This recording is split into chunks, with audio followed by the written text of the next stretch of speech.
నేనొచ్చేస్తున్నా అంటూ కొంచెం కొంచెంగా హింట్ ఇస్తున్నా. ఈ వేసవి కాలంలో కడుపుకి చల్లగా, హాయిగా ఉండే ఈ బాదం మిల్క్ చేసుకొని తాగండి. చాలా బావుంటుంది.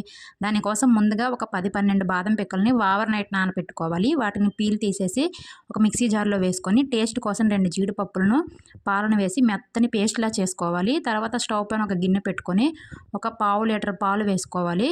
ఆల్రెడీ బాయిల్ చేసిన పాలు ఇవి. ఒక పొంగు వచ్చేటప్పుడు ఈ పేస్ట్ చేసుకున్న మిశ్రమాన్ని కూడా వేసేసి ఒక 5 మినిట్స్ ఉడికించుకోవాలి. గరిటెతో కలుపుతూ ఉడకనియ్యాలి. లేదంటే అడుగు అంటిపోతుంది. అందులోనే కొంచెం ఇలాచీ పౌడరు, కలర్ కోసం యెల్లో ఫుడ్ కలర్ యాడ్ చేశాను. మీ దగ్గర కుంకుమ పువ్వు ఉంటే కుంకుమ పువ్వునైనా యాడ్ చేసుకోవచ్చు. అలాగే టేస్ట్‌కి సరిపడా షుగరు. ఇదైతే పూర్తిగా ఆప్షనల్ అండి. బాదం డ్రింక్ మిక్స్ అనమాట. ఉంటే యాడ్ చేసుకోవచ్చు. లేదంటే లేదు. ఇది యాడ్ చేసిన తర్వాత ఒక 2 మినిట్స్ పాటు మరగనిచ్చి పూర్తిగా చల్లారిన తర్వాత 1 అవర్ పాటు ఫ్రిడ్జ్‌లో పెట్టుకొని తర్వాత ఇలా గ్లాస్‌లో వేసుకొని తాగితే చల్లగా హాయిగా ఉంటుంది. ఒకసారి ట్రై చేయండి.